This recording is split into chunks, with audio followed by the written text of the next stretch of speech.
Boy, oh boy, we got a lot of interesting stuff to get into in this video, my friends. This is Tony. Hope you're all doing well. We got Neil deGrasse Tyson talking about different species. We got Joe Rogan having on Timothy Alberino talking about monsters of the past, giants. We got also AI. Some interesting things about AI to get into. At the beginning of this video, we're going to talk about AI a little bit. Some interesting stuff that just came out on that. Then we're going to get into the whole thing with Joe Rogan, Neil deGrasse Tyson, what Neil deGrasse Tyson's saying now about aliens.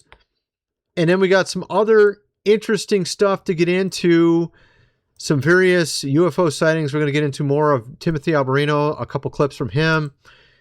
And at the tail end, we're going to get into a weird topic I've been discussing, some that has to do with these monsters, these ancient monsters. But for some reason, people are reading books, and you're not going to believe the books are reading related to it. We'll get into that at the tail end. Let's just get going here. Let's start with, I thought this was a really interesting one to start with.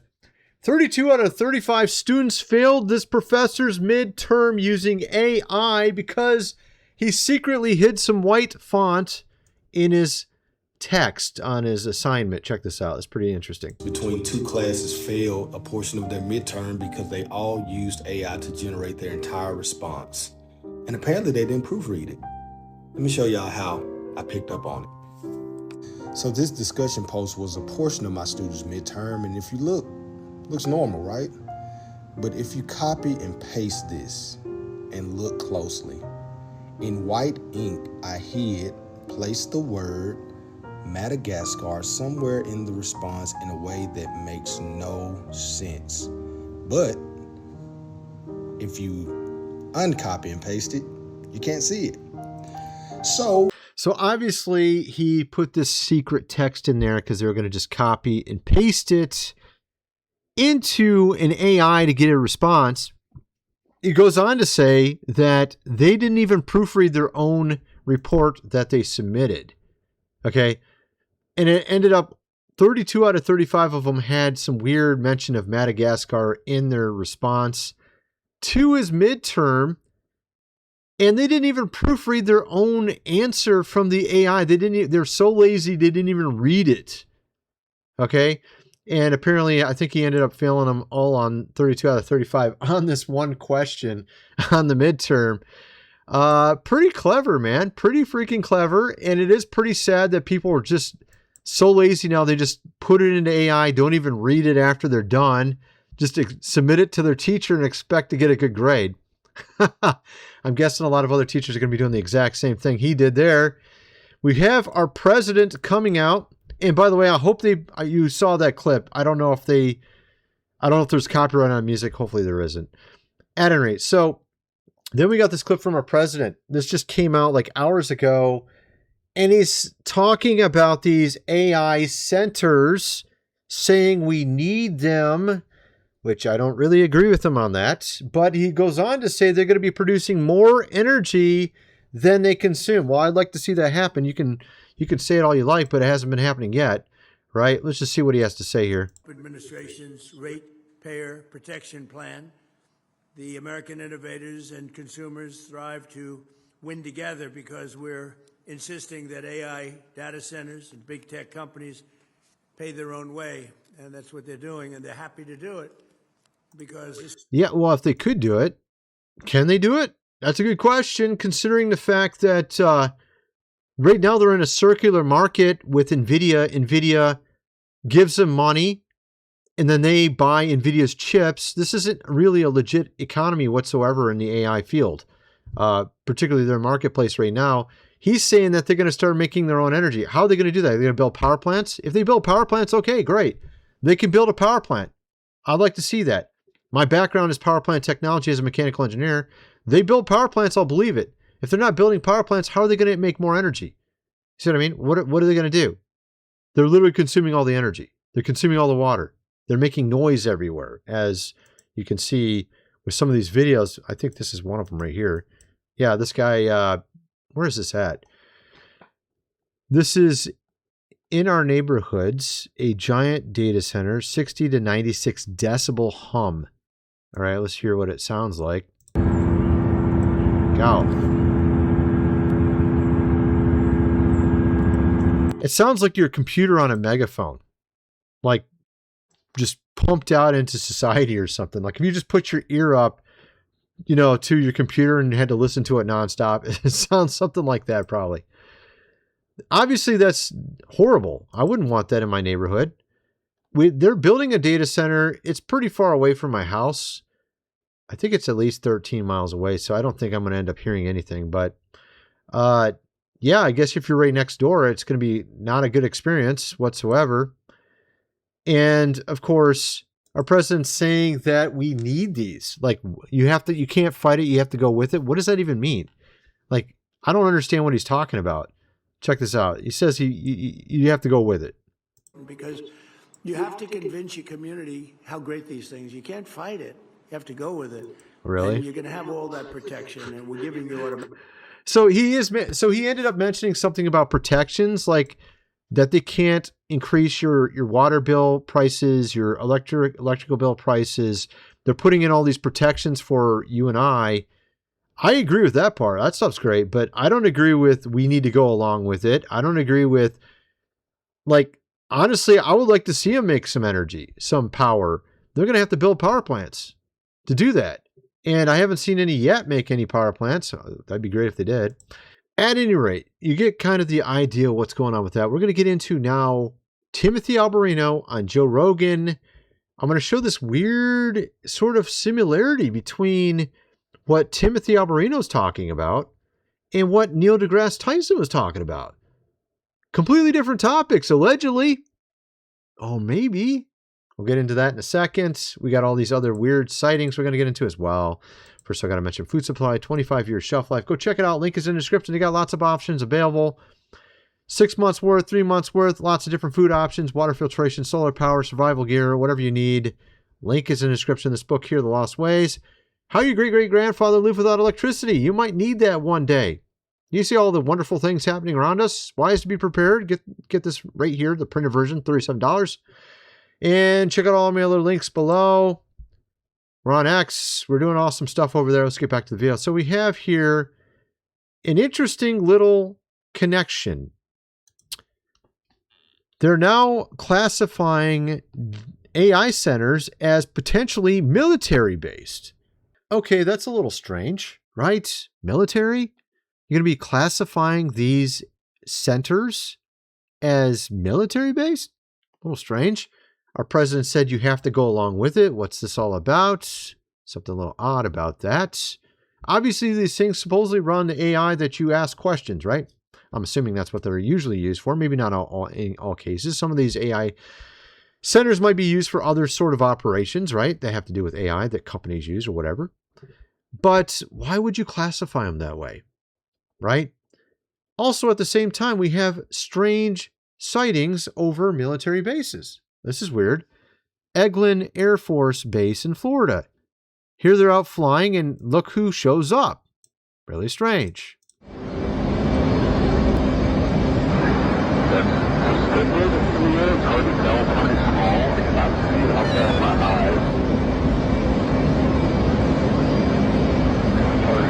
Why are these things all over the place now? Of course, this is completely unrelated to the AI centers, right? This is just something completely different. We're talking about UFOs here, but it's over a military base. Like, what? Why is this stuff happening all the time now, right?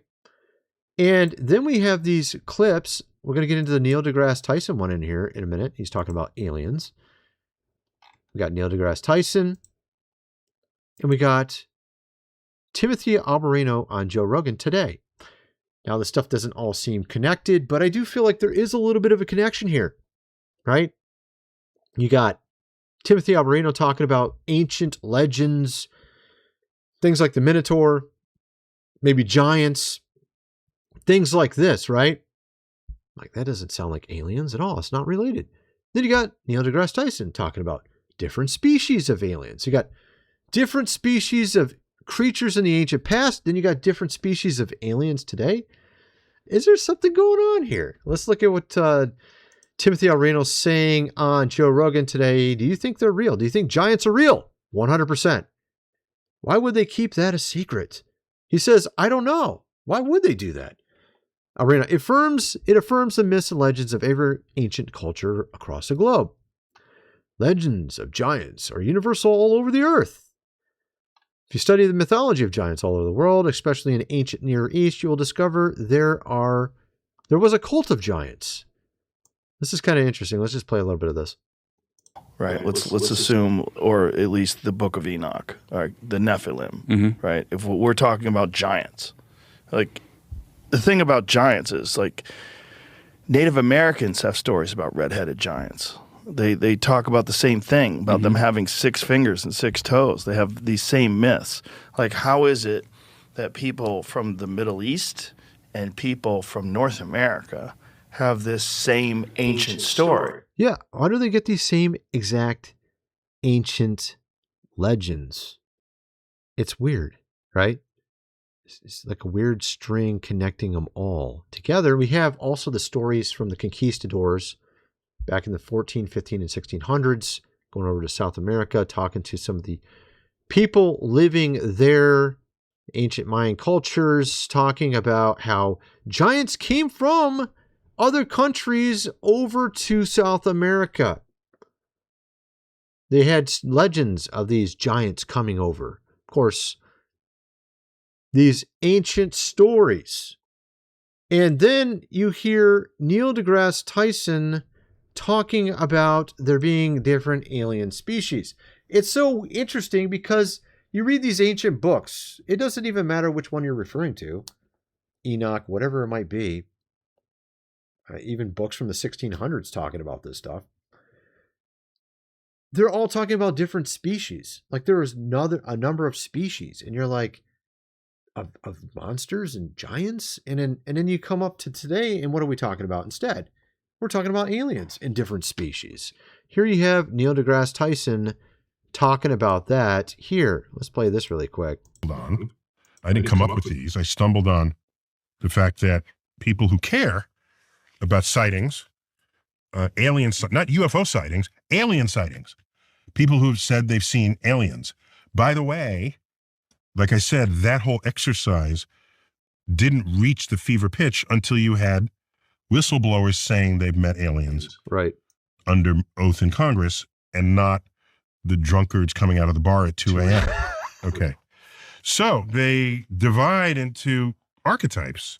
So little green men, that's, we had a lot of those back in the 50s and 60s. Little green men. Okay. What's all the ones he's got here? He's got little green men. What is this one? One variety. Another one. What do we have here? What is DOAC? I don't even know what that is. This one is much more common today. The grays. Right. You got the grays. You got the little green men. He's talking about all the different ones that they have. They have even cat ones. And this is where it gets interesting, because you look at these ancient legends of the past. A couple of the soldiers that David's army fought were called lion-like men. Oh, they just fought like lions. Or perhaps they literally looked like lions. You see what I'm getting at? Lion-like. Let me go pull that up, man. Lion-like men. My researcher just told me that yesterday. I was like, oh yeah, that's right. I forgot all about that. Lion-like men. And of course, they're just like, people that fight like lions or something. They're just really ferocious. That's what it is. Second, Parent Samuel here. He slew 2 lion-like men. Ariels. Lion-like men. And then you got over here aliens that look like cats. That's weird. From the constellation. What in the world, dude? Right? You see what I mean? Then you got ones that look like this. I mean, I just recently saw the movie Men in Black. I mean, it's like, you know what I mean? Like, this is literally the stuff you see in that movie. But you have stories like that too in the ancient past. Is there any weird connection here? Or is it just a mere happenstance? It's just myths and legends of the past. And this is just a new myth and legend of aliens today. Right? You got these orbs that seemingly are popping up everywhere. This guy's using, I've seen other people do this, using lasers to point at them, and strange things happen when he does.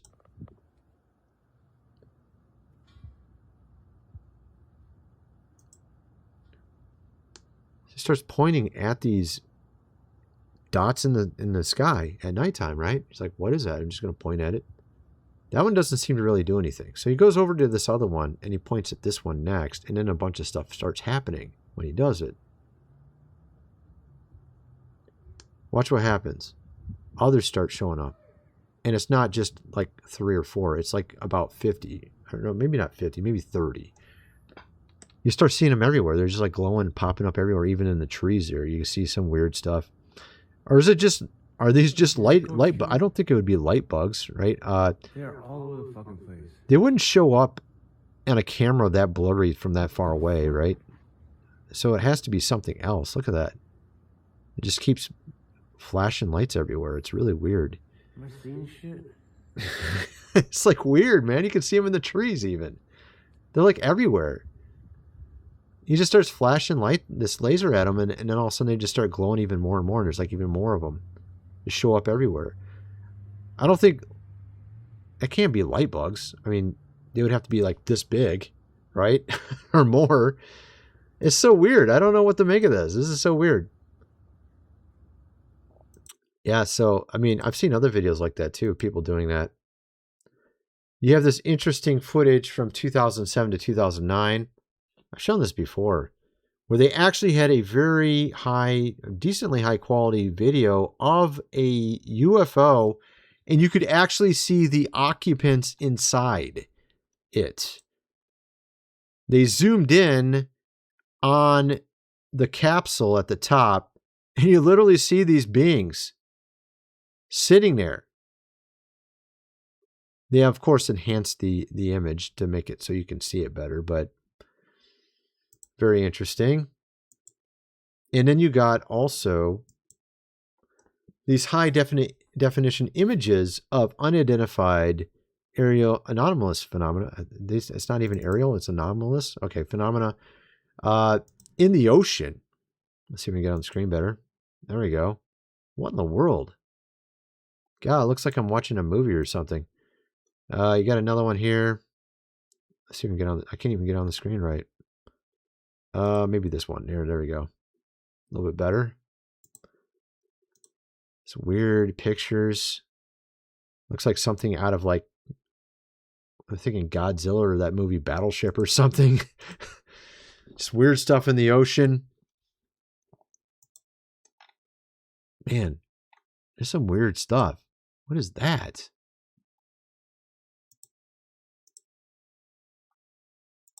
What in the world, dude? Some crazy ships, man. Other creatures as well in the ocean being discovered. Here we have one, a prehistoric, some sort of creature, an unidentified creature in the ocean. Gigantic underwater oil rig. Camera in the Gulf of Mexico. Let's check this one out. Let's pull this back, check it out. Oh, what is that? Oh, that's not, that's definitely not a whale. Yeah, it looks like that. What is that? You know what? Oh my goodness, I just realized this.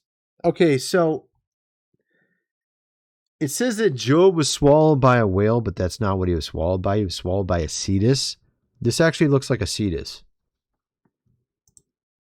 Could this be a cetus? Of course, that's a legendary creature. Cetus, the legendary creature. Let me show you a picture of a cetus. It's a legendary creature. You have it in Cetus. It's a constellation as well. Look, it has sort of the similar look to it. Not exactly, though. Yeah, maybe not. That's a cetus. Supposedly a cetus. It's like some sort of weird creature like that. This thing has legs in the back and in the front. It's got flippers. Is it? I don't know if those are legs or flippers. What's going on here? Let's just look at this gigantic, whatever it is. It's like the size of a whale, maybe bigger. Look at that. What's going on? Those are just flippers. Yeah. It looks like the thing they showed at the end. It looks a lot like that. It literally does. And this kind of looks like a cetus, sort of. It's got the weird tail at the end. This has got a weird tail at the end. It's not the same, though. It's a different creature. But here's another picture of it. It's not the same, though. It's different. Now, that was on some sort of underwater CCTV there. I don't know what to make of that. Here we have Timothy Alberino again, explaining Enoch and how they went after the daughters of man. They want to have families. Timothy Alberino, were there giants? Were there beings who descended to the earth? Antediluvian world, did they populate with human women? I mean, that essentially the story of Enoch. Company of 200 watchers, as they call them, these beings that are designated watchers or heavenly beings. Watchers designation is not exclusively extra biblical. You find it in the book of Daniel. You find it in other books, Babylonian, King Nebuchadnezzar. Let's just play a little bit of this, see what he has to say. Were there beings who descended to the earth in the antediluvian world? Did they copulate with human women? I mean, that's essentially the story of Enoch. Enoch begins. You know, everyone thinks this stuff's crazy. Like before, like 10 years ago, oh, this is totally nuts. Even the aliens topic was nuts back then, right? Yeah, the alien topic. We're in a scientific, rational world. We're Carl Sagan now. Back in like the 90s and 80s, you had kind of this like Spock type of attitude. You know, Carl Sagan. Oh, we're above religion now. We're above these myths and weird legends of the past. We're better now. Of course, if you look at that TV show Star Trek, I used to love watching that. Star Wars, you got all these different species of aliens. Got Neil deGrasse Tyson talking about these species of aliens. And you ask yourself, what? Maybe that's what they were talking about back in the ancient times. They just called them monsters instead, right? They just called them monsters back then. They called them giants. Maybe it's related in some way, shape, or form. And this is what everybody's talking about now. It's become very popular. Timothy Alberino was talking about this in like 2012. I saw him talk about it. I started talking about it back then. It was a long time ago, 14 years ago now. And before Timothy Alberino talked about it, there's another guy.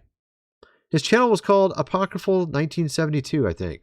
I can't remember the guy's name. What was that guy's name? I can't remember his name. But that's his channel. And he was one of the first to talk about it. Him and Trey Smith. I can't remember if Timothy Alberino talked about it before them or not. It was around the same time. But those were some of the first people talking about it on the internet back then. And I was talking about it back then as well. So you got this connection with these aliens. You got these connections to these ancient myths. Titan gods. The mortals. You got these different ancient books like Enoch. You got the Greeks, the Greek myths and legends, right? And it's interesting how this stuff seems to connect. They had places called high places in these mountains, which were supposedly where you could connect with these gods or other beings, which kind of relates to this stuff right here. It's so weird. It's almost like they're saying the same thing. Then I wanted to get into this last thing. It's kind of a curveball, okay? I talked about this in a previous video, but there's this fascination. So you heard Timothy Alberino talking about these beings coming down on a mountain, wanting to mate with women, right? Oh, that's crazy. Then you find out that women today are into literally books talking about almost the same thing. Barnes & Noble has added a monster blank section. I'm crying. literally books, fiction books, talking about being taken romantically with werewolves, dead beings, weird creatures, minotaurs. Literally, the first one that went viral was a minotaur. That was this one right here. This milking farm book was literally about women falling in love with minotaurs. Literally the Book of Enoch. They're fascinated with this stuff. You can't say this doesn't make any sense. This is insane. They literally have an entire book section dedicated to this now. Bunch of hit books that women are reading. I actually played a clip talking about it. It was really cringe. The author was like, they don't want to eat you in this case for some reason. The monster doesn't want to kill you. You're like, what? Okay. Yeah. So apparently, and then I went in and talked about how a lot of people misunderstand a verse in the scriptures, Matthew 5:27-28. This is where I think the church kind of got off track, because you can actually see it. You can see it with their interpretations. They cut out Genesis 6. They just ignored it. Oh, what are you talking about? Ancient beings and ancient legends and monsters and giants? What are you talking about? That was, of course, back in the 80s and 90s, they would have laughed at you for talking about that stuff. Right? And then talking about, it's almost like you could see the hand of some evil being twisting the scriptures all throughout a lot of the teaching. Back then, they don't want you to know about the giants, the monsters that are listed in these texts. They don't want you to know that the scriptures were not anti-sex like they claim, which is pretty obvious if you read the Song of Solomon, but people just ignore that. I mean, this verse here was mistranslated in most modern translations. The translations in the 1500s had it, almost all of them had it correct. King James was the first one to get it wrong. It put the word woman instead of wife. And it's talking about desiring to take your neighbor's wife. It literally is paraphrasing the 10th commandment. Of the 10 commandments, do not covet thy neighbor's wife. And what did they do with it? All these teachers for the last 40 years in America, or actually the last 100 years. Oh, if you ever think one thought about a woman, you sinned. This literally was their teaching for the last 100 plus years, particularly in America, actually in England and all those places as well. But this this actually is an incorrect teaching. That's not what he was saying at all. He was literally just saying, do not steal your neighbor's wife. Do not desire to steal her. That's when you sinned, is when you decide in your heart. Basically, the story of King David, when he was on top of his palace, he saw Bathsheba and he's like, oh, I want her. That's when he sinned. It was right then, because he decided in his heart, I'm going to go take her. That's when he sinned. And he sent the woman's husband, who was one of his top military guys, to the front lines to die so that he could steal his wife. So he actually did two sins there, right? That's actually what the verse is talking about. It's not talking about, oh no, you saw someone without clothes. Oh no, you're sinned. It's not what it's saying at all, actually. This is where everyone got it wrong. And I actually got articles talking about all this. I actually went through a number of scriptures showing what it really says.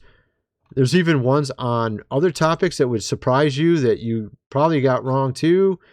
I'm not saying you all got it wrong. Maybe a lot of you guys got it right, but a lot of the teaching is very, ridiculous in the church on this. I even cover this topic right here, this. And believe it or not, it's not as simple as everyone thinks it is either. Okay, I actually go in and show how they mistranslated verses here too. They literally mistranslate verses.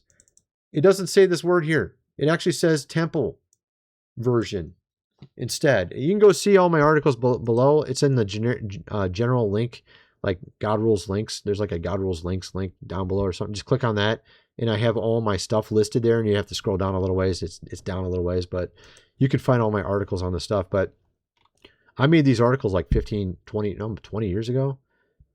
A long time ago. I made these articles like 20 some years ago. At any rate, I just think it's kind of interesting because I feel like the devil purposely twisted scripture in the church. It's kind of like Matthew 4, Luke 4, right? Where he's tempting the King of Kings in the wilderness. and he's twisting scriptures. I think that's what he did in the church, is he twisted all these scriptures and got everybody to think wrongly about stuff. Oh, there were no giants. There were no monsters. Those are just weird legends. There are no beings like that whatsoever. And of course, everything's a sin, right? Kind of like a Pharisee type of mindset. But that's my video. Kind of what some of you guys think. Let me know in the comment section below. And thanks for watching.